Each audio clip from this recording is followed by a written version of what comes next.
Bonsoir à tous. Nous sommes mercredi soir et c'est l'heure de votre émission L'Actu en débat, le magazine de la rédaction qui décortique l'actualité nationale et internationale. Nous allons débattre de 3 sujets dans ce débat du jour. Nous allons parler de la CEDEAO, l'AES qui rejette le délai de rétraction accordé ainsi que l'URD. Un congrès pour la Renaissance. Nous allons bien sûr parler de Bamako avec l'identification urbaine pour préserver l'histoire du pays. Nous débattons de ces thèmes avec nos invités, Yacouba Doumbia, journaliste au journal Indicateur de Renouveau. Monsieur, bonsoir.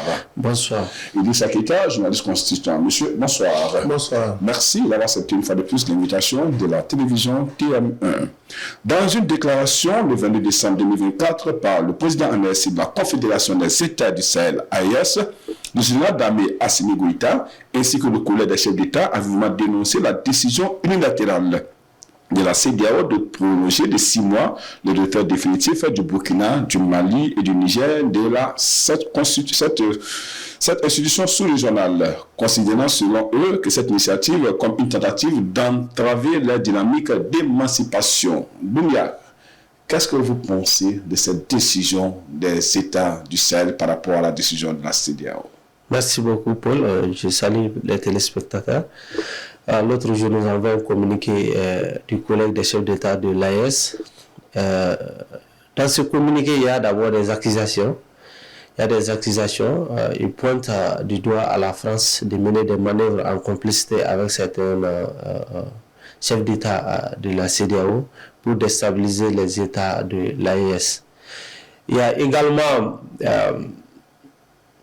un point qui est important, les 3 chefs d'État ont également réaffirmé leur choix de quitter définitivement la CEDEAO et ils ont même dénoncé la prolongation du délai qu'on appelle la transition donnée par les chefs d'État de la CEDEAO de 6 mois pour donner le temps aux différents partenaires de négocier du départ. Mais en gros, ce qui est le plus important est qu'il y a une révélation qui est la menace de déstabilisation des États. Moi, je n'ai pas de preuves, mais nos autorités ont affirmé et je fais confiance à ces autorités. Maintenant, la véracité, ça c'est autre chose. Idrissa Keita, on rejette le bras tendu de la CEDEAO. Est-ce qu'on est toujours en vente en guerre au niveau de l'AES? Avant que je prenne la parole, je profite de ce contexte pour souhaiter joyeux Noël à toute la communauté chrétienne. Et je tenais aussi à vous remercier, M. Yapi, parce que c'est le dernier épisode de l'année 2024 que nous faisons. Je vous remercie pour avoir été invité à cette tribune. Et donc, pour revenir à la véracité, j'aimerais apporter un peu d'eau au moulin de mon homologue. C'est qu'en fait, quand ils ont parlé de déstabilisation, ils ont cité des zones géographiques. Et on voit que c'est dans les environs du Niger. Je vous apprends que quand le président du Niger, le général Tchani Abdraman, il s'exprime à 2 occasions, le 26 juillet, date du coup d'État, et la date de l'indépendance qui a eu lieu récemment, il fait permanemment allusion à cette situation. Et je vois que c'est ce qui a été remonté au niveau du collège pour qu'ils prennent cette décision. Premier point. Le second point, je n'avais pas vu ce communiqué venir. Mais j'avoue que ce communiqué met à mal la médiation. La médiation a toujours été chapeautée par le Togo, qui s'est cette fois renforcé par le président du Sénégal. Mais déjà, pendant cette période de médiation, le Togo, je ne les ai pas trop vus. Le président du Sénégal, un peu. Surtout qu'il a nommé un représentant spécial pour négocier. Mais au bout du compte, moi j'ai compris que cette prolongation ou cette transition dans la transition de 6 mois, c'est sur la base en fait du rapport des médiateurs que nous ne connaissons pas. Parce qu'avant, chaque pays avait un médiateur en son sein. Goodluck Jonathan ici, Issoufou, l'ancien président du Niger au Burkina, ainsi de suite. Donc je pense que cette prolongation qui a été rejetée, c'est quand même une concertation. Et aussi, pour clore, le dernier point, c'est que nous sommes maintenant en mode fédération. On voit que maintenant, aucun pays ne prend de décision sans concertation des autres. Et je crois que beaucoup de choses vont être faites dans ce sens. Sinon, la CEDEAO voulait vraiment qu'on soit peut-être dans une dynamique de cohabitation entre CEDEAO et AES, ce qu'eux, ils refusent. Alors justement, aujourd'hui, l'AES existe, elle est devenue une entité, mais est-ce qu'il faut toujours que les chefs d'État de l'AES puissent toujours avoir muscler les muscles face à la CEDEAO, sachant bien que nous sommes une communauté d'intégration? Est-ce qu'il n'est pas temps vraiment de mettre un peu d'eau dans le vin pour qu'on puisse discuter des enjeux stratégiques même de notre zone? Merci Paul. Moi, je pense que c'est vrai parce que aujourd'hui, nous avons toujours dit que vraiment, il faut, même si le départ de ces 3 pays de la CEDEAO est effectif aujourd'hui, nous voulons tous un départ pacifique et ordonné. Le préavis donné par les chefs d'État de la CEDEAO lors du dernier réunion, moi je pense que cela donne un peu de temps aux deux parties, mais aussi aux médiateurs, comme il a si bien dit, d'insister toujours pour une possibilité de maintien. Dans les cas contraires, ça donne aussi la possibilité de régler certains différends entre les différents pays. Quand tu pars, tu es dans une organisation, quand tu pars, souvent tu as des accords avec d'autres pays. Il y a ce qu'on appelle des accords financiers. Oui, les accords bilatéraux, tout ça. Voilà, et il y a également des projets de développement en cours. Il faut négocier comment arrêter ou bien comment mettre fin à cette situation. Il y a aussi des aspects des ressources humaines. Il y a des Maliens qui travaillent à la CEDEAO et il y a aussi d'autres pays qui ont des représentants ici. Moi, je pense que ce sont des aspects qu'il faut un peu de temps, comme une transition pour gérer tout ça. D'autres vont dire que déjà le Mali et ces 3 pays ont annoncé leur départ depuis une année. Maintenant, oui, mais une année, c'était peut-être des formalités, mais aussi il y avait toujours une volonté de négociation. Et au moment où il n'y a plus cette opportunité, moi je pense que c'est désormais un préavis.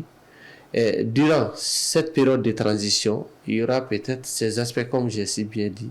Il y a des aspects financiers, il y a aussi des ressources humaines à gérer, mais aussi il y a des projets de développement en cours au nom de la CEDEAO, que ce soit dans ces pays-là à gérer. En général, justement. Voilà, moi je pense aujourd'hui, je termine, c'est pour vous dire que un départ, oui, mais allons vers un départ pacifique.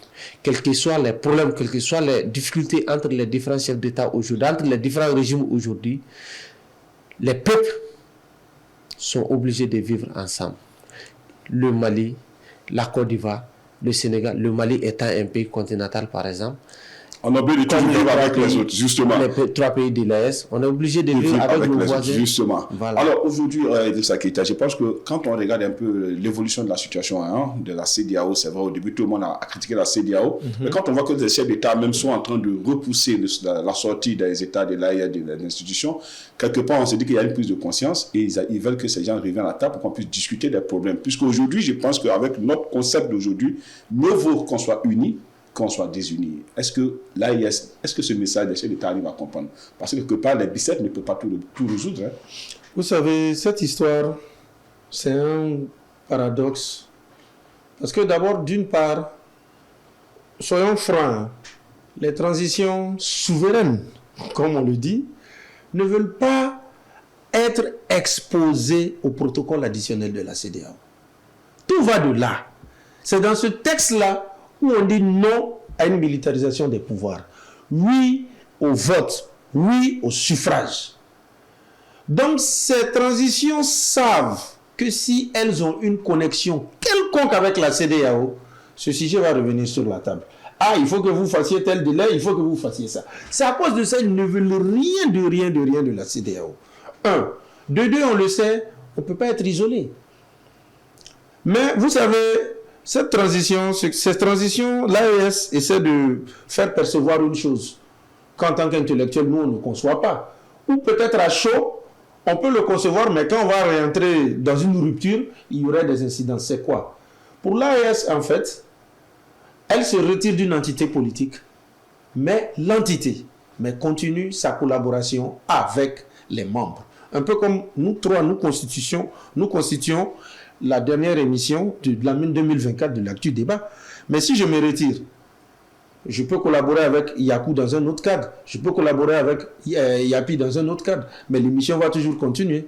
Donc, eux, en fait, pour eux, ils se retirent d'une entité, mais on collabore avec chacun. Et c'est ce qu'ils mettent en avant, le bilatéralisme. Maintenant, vous savez, ce qui nous manque pour bien apprécier les choses, malheureusement, on n'a pas le rapport de la médiation.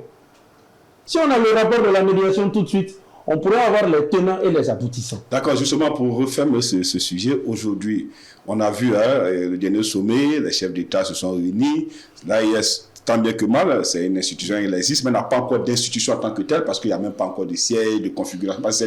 Quand on dit une institution, c'est des sièges, c'est des démembrements, etc. Comme la CEDEAO. Ça existe. Naturellement, ça n'existe pas, parce qu'il n'y a pas de siège en tant que tel. C'est vrai qu'on dit le président en RSI, c'est le général Assimi, mais où se trouve l'institution en tant que telle? On sait que dans la CEDEAO, il y a un siège où on sait peu se rendre. Les démembrements de la CEDEAO sont connus dans tout le monde. Aujourd'hui, la CEDEAO et l'AES, c'est vrai, elle existe de façon facto entre les trois pays, mais comment faire pour mettre en processus? Cela n'existe pas parce qu'il n'y a pas un secrétariat exécutif en tant que tel, il n'y a pas encore, c'est ce que j'ai dit au fait. Alors aujourd'hui, c'est vrai que l'eau est déjà versée, on ne peut plus la ramasser, mais il y a ce qu'on appelle la bonne volonté des uns et des autres à rester dans ce cadre-là qui est la CEDEAO pour que nous puissions vraiment parler le même langage et faire face aux défis qui s'imposent même aux pays de l'AES. C'est parce que aujourd'hui, le terrorisme, ça va aussi vers les pays côtiers. Alors, est-ce que ce ne serait pas temps aujourd'hui, pour finir rapidement, qu'on essaye de mettre sur table pour discuter réellement des problèmes que nous devons faire face pour qu'on puisse vraiment tourner la page et continuer notre chemin? Si on me demande aujourd'hui, je propose une suspension. Les trois pays peuvent suspendre leur participation aux activités de la CEDEAO. 2, 3, 4 années, c'est possible. Mais quitter, moi je pense que ce n'est pas nécessaire maintenant. Maintenant, l'AES, c'était une question de survie. Parce que les terroristes venaient attaquer le Mali, après ils se réfugiaient au Burkina, soit au Niger. Maintenant, il fallait une collaboration entre les différentes armées pour lutter contre ces groupes armés. Et aujourd'hui, vous avez vu, avec l'AES, il y a eu des résultats vraiment encourageants. Maintenant, regarde le cas aussi du Nigeria. Les terroristes sont au Nigeria. Oui, avec Boko Haram. Niger fait frontière avec le Nigeria. Et aujourd'hui, s'il n'y a pas de collaboration entre le Niger et le Nigeria à travers la CEDEAO, il y a un problème, à moins que Nigeria accepte aussi de rejoindre l'AES. Moi, je pense que c'est un autre débat. Donc, je propose peut-être une suspension pour permettre aux autorités de lutter efficacement contre le terrorisme. Parce que, ce qu'il a si bien dit, nos autorités ont aussi besoin du temps. Du temps pour mener à bien des actions de lutte contre les groupes armés. Oui. C'est vrai, on a vu auparavant nos camps étaient attaqués, pillés et les terroristes disparaissaient dans la nature. Aujourd'hui, tel n'est pas le cas. La paix a changé de camp et aujourd'hui, on voit des résultats encourageants, comme je l'ai si bien.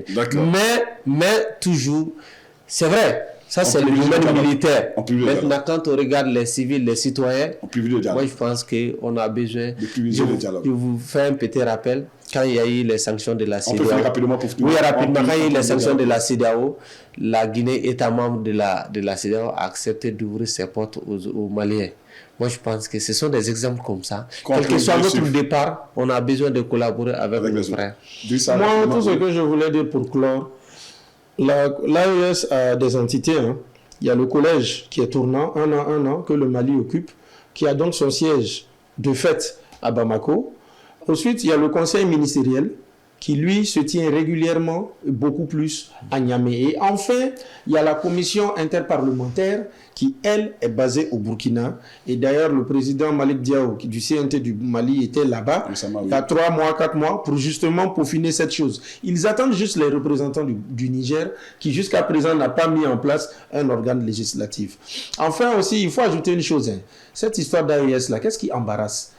C'est qu'on s'est réveillé un matin, on a vu un communiqué qui dit qu'on est sorti. Les populations n'ont pas été sollicitées. Et c'est ce qui fait qu'il y a un trouble, il y a un doute. Certains sont obligés de faire avec. Mais on attend de voir comment cette année va se passer. Parce qu'après le 29 janvier, je crois que les choses vont aller dans un autre sens. La CEDEAO va prendre compte et tenir acte de la suite à donner.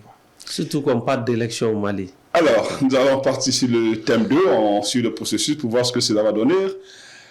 Le 5e congrès ordinaire du Parti de l'Union pour la République et la démocratie, URD, a clos ses travaux le samedi dernier au CICB. Une étape importante pour la renaissance de ce parti après la série de crises qu'elle a traversée de 2002 en 2023 pour l'association de feu Soumaïla Cissé, père fondateur de ce parti.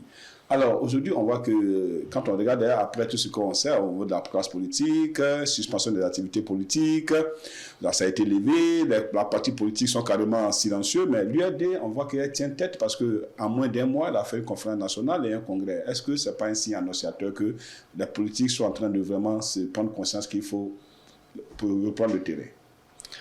Effectivement, on peut dire que l'URD affiche ses armes déjà. Moi, je pense que quand on regarde le dernier congrès, contrairement aux autres congrès, j'ai été surpris de voir un bureau de 300 membres. 300 membres, d'autres vont dire que c'est trop, mais aussi c'est une manière de motiver tout le monde.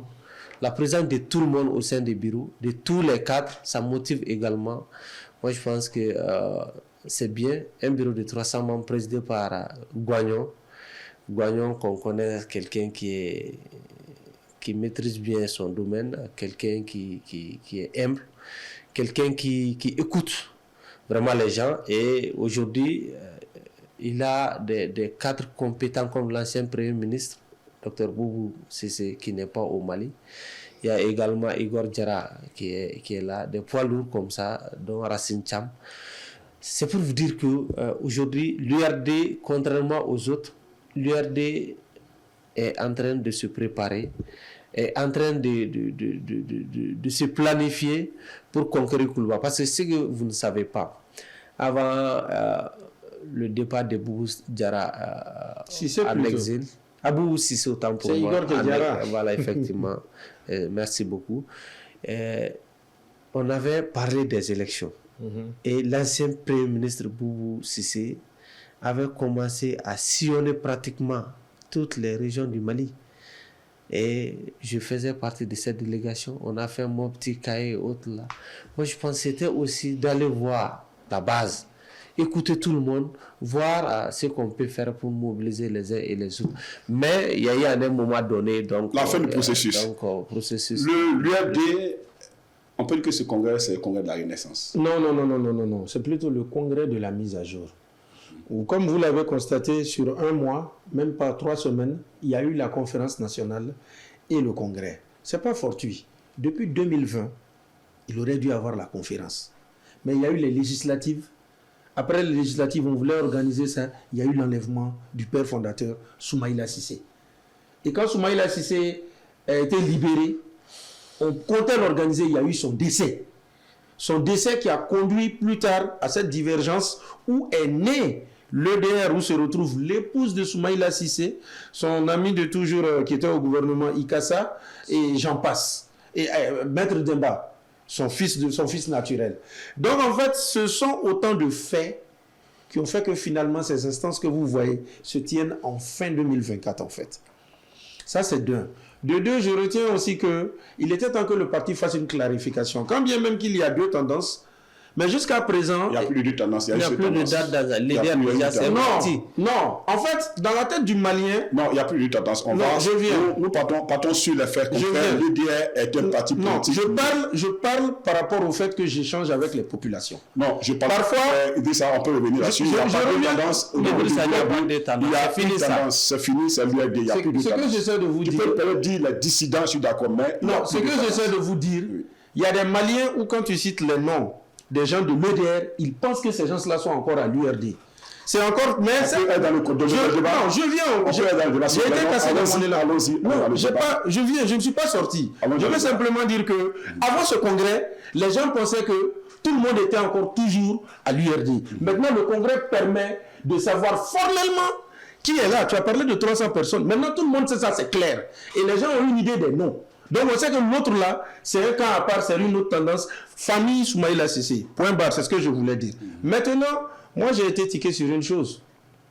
On voit réapparaître, et de façon très formelle, les 2 anciens ministres des Finances, je vais dire ça comme ça, Dr Boubou Cissé et Mamadou Igor Diarra, qui ont quand même des antécédents judiciaires. qui refusent, en tout cas qui ne sont pas encore disposés à venir, parce qu'ils voient une justice partielle.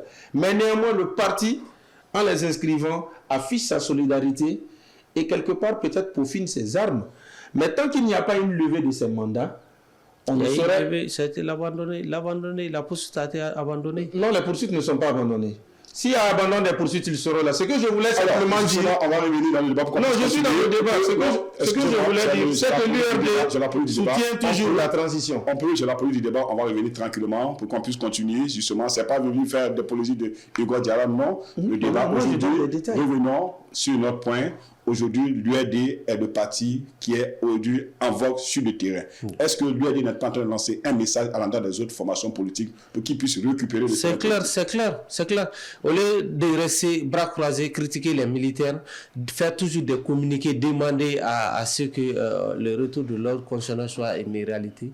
Moi, je pense qu'aujourd'hui, l'URD a compris.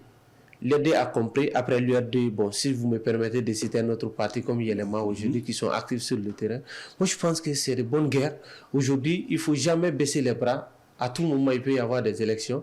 Et d'autant plus que le budget du processus électoral est le CNT a adopté le budget, validé au niveau du projet électoral par le CNT. Moi, je pense qu'aujourd'hui, c'est le moment d'oublier un peu les militaires, d'aller sur le terrain, mobiliser les cadres en un premier temps, mais aussi mobiliser les militants. Comme tu as si bien dit, l'URD aujourd'hui est dans cette dynamique. Et maintenant, il a parlé tout de suite d'une crise qui est déjà terminé parce que la justice a tranché et il y a eu d'autres partis, un autre parti. Mais ce qui est sûr, toujours, comme Guagnon l'a toujours dit, il a dit la porte est toujours ouverte. Alors, on va revenir rapidement à Idrissa Keïta. Aujourd'hui, est-ce qu'il n'est pas temps que les partis politiques se remobilisent? Moi, je vais vous dire une chose. Je travaille sur les questions politiques depuis 2 mois. Est-ce que les partis politiques se remobilisent? Je vais vous dire que la remobilisation a commencé depuis plus de 2 mois. Ce ne sont pas des activités de congrès, chaque parti va à son rythme. Et encore, pourquoi est-ce que les partis n'étaient pas mobilisés? Beaucoup étaient occupés avec cette histoire de 11 leaders arrêtés. Certains refusaient même de discuter avec le gouvernement tant que ces gens-là n'étaient pas libérés. C'est maintenant que libération est, que ces partis sont maintenant dans une logique de reprendre leur activité. Sans oublier même qu'avant l'arrestation, il y a eu la suspension. Chaque parti est en train d'aller à son rythme. C'est tout ce que je voulais dire. D'accord, justement, je vais revenir là-dessus pour dire qu'effectivement, lorsque Idrissa parle de rythme, là, je peux dire que je ne suis pas d'accord parce qu'on sait qu'il y a eu carrément un silence radio au niveau de la classe politique depuis un bon moment. Mais à cause des 11 leaders. Non, pas forcément les 11 leaders. Pas forcément. Bien avant les 11 leaders, il y avait silence radio, la classe politique était carrément absente. La suspension. Ça a été relevé, bien sûr. Mais après ça, maintenant, il y avait le combat justement le du gouvernement. Alors, je ne crie pas. Donc, sachez qu'il y avait ce problème qui se posait. Ce n'est pas forcément les 11 leaders. Il y avait ce problème depuis que les militaires ont pris le pouvoir. On a vu, surtout que la classe politique était persécutée, il y avait ce silence-là. Ils ont laissé vraiment l'opportunité aux militaires de s'ancrer. Et ce qui fait aujourd'hui qu'on vit cette situation. Et l'URD, comme vous l'avez dit, on est en train de remobiliser les gens. Je pense qu'il est temps aussi pour les autres partis de continuer. Le 24 janvier. Mais le 4 et le 5 janvier, il y a l'EDR aussi qui fait ça. Chacun va à son rythme. Donc, justement, donc c'est que l'URD a ouvert. Non, chacun a sa. Alors, nous allons prendre le dernier point, c'est Bamako, avec la redénomination des voies publiques, établissements publics. Ainsi, donc, désormais, vous pouvez voir des voies comme l'AES, vous pouvez voir des voies comme Avenir Amadou Toumani Touré, des voies Général Amadou Toumani Touré, Boulevard Samori Touré, etc. Modibo Keïta, est-ce qu'aujourd'hui, on n'est pas en train de revivre l'histoire à travers les rues de Bamako? Keïta? Bon, c'est vrai que c'est un fait historique. Il y a certains noms que les parents, la communauté avaient réclamés qui sont finalement là.